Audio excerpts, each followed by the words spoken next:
Olivia Keita-Pers, vous êtes présidente du conseil scientifique de la Société française d'hygiène hospitalière qui publie des recommandations sur les précautions air et gouttelettes.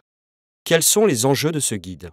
Bien, je pense que ces recommandations étaient très attendues depuis la publication en 2009 de la réactualisation des recommandations pour les précautions standards d'hygiène et les précautions complémentaires contact. Ces dernières années, voire ces dernières semaines, des épidémies, qu'elles soient de grippe, de SRAS ou même plus récemment l'arrivée dans certains de nos hôpitaux de patients porteurs de tuberculose multirésistante, ont montré toute l'importance que revêt la prévention dans la lutte contre la transmission croisée. Les précautions mises en place pour la prévention de la transmission par voie respiratoire sont destinées à protéger en premier lieu les professionnels exposés à des patients infectés et indirectement les patients auxquels le professionnel qui aurait contracté l'infection pourrait la transmettre. C'est donc un enjeu extrêmement important pour les professionnels de santé. Et puis à côté de ça, c'était aussi un challenge pour les experts qui ont rédigé ces recommandations sur la base d'une méthodologie rigoureuse et d'une bibliographie exhaustive qui ne tranche pas toujours, mais qui toutefois et heureusement, la plupart du temps, donne des éléments solides d'orientation, voire des éléments de preuve. Donc le challenge, c'était de produire des recommandations simples et accessibles et surtout évidemment applicables par tous. Donc je pense que le pragmatisme et la rigueur scientifique ont été les objectifs conjoints à la fois des experts mais aussi des copilotes. Et je profite de l'occasion de cette interview pour les remercier chaleureusement. Anne Carbone, vous avez animé la réflexion de ce groupe de travail de la SF2H. Quelles sont les évolutions scientifiques que vous avez dû prendre en compte pour la rédaction de ce guide ?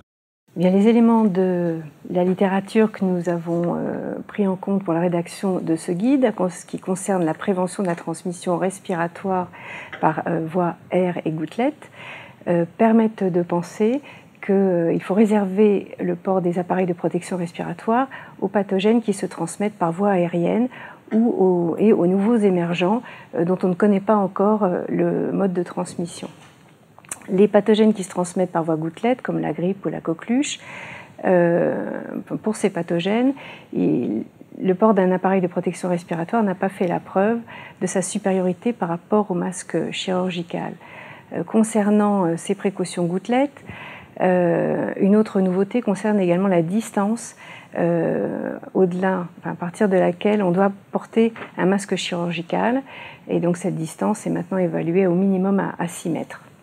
Concernant la tuberculose, il était nécessaire de repréciser les conditions de la mise en œuvre et de la levée des précautions air. La littérature récente apporte peu sur ce sujet, mais nous avons fait une synthèse des recommandations récentes nationales et internationales. Concernant les tuberculoses multirésistantes aux antibiotiques, le ministère devrait sortir prochainement des recommandations spécifiques. Voilà un bref aperçu des nouveautés prises en compte dans ce guide. Béatrice Croze, vous êtes l'autre pilote de ce projet. Pouvez-vous nous dire en pratique quels sont les changements que vous proposez aux équipes de soins ? Donc ce guide est composé de 13 recommandations. Il met l'accent sur les mesures barrières concernant la prévention de la transmission respiratoire. Parmi ces mesures barrières, une mesure est essentielle, le port du masque. À savoir, qui le porte, où, quand, comment, quel masque.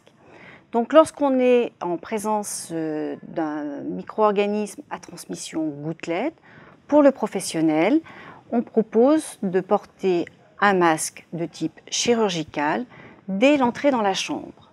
Lorsqu'on est en présence d'un micro-organisme à transmission aérienne, tuberculose, rougeole, le port d'un appareil de protection respiratoire est requis, et à savoir donc un masque type FFP2. Pour le patient, on recommande dès la sortie de la chambre que le patient porte un masque chirurgical. Dans les deux situations, le professionnel et le patient doivent vérifier l'ajustement du masque au niveau du visage pour éviter des fuites latérales et assurer une bonne protection. Ce guide, qui est le fruit d'un travail pluridisciplinaire, renforce le socle des précautions standards dans la prévention de la transmission croisée et notamment dans la prévention de la transmission respiratoire. Donc, pour en savoir plus sur ce guide, eh bien, venez le consulter, venez nombreux le consulter sur le site de la Société française d'hygiène hospitalière.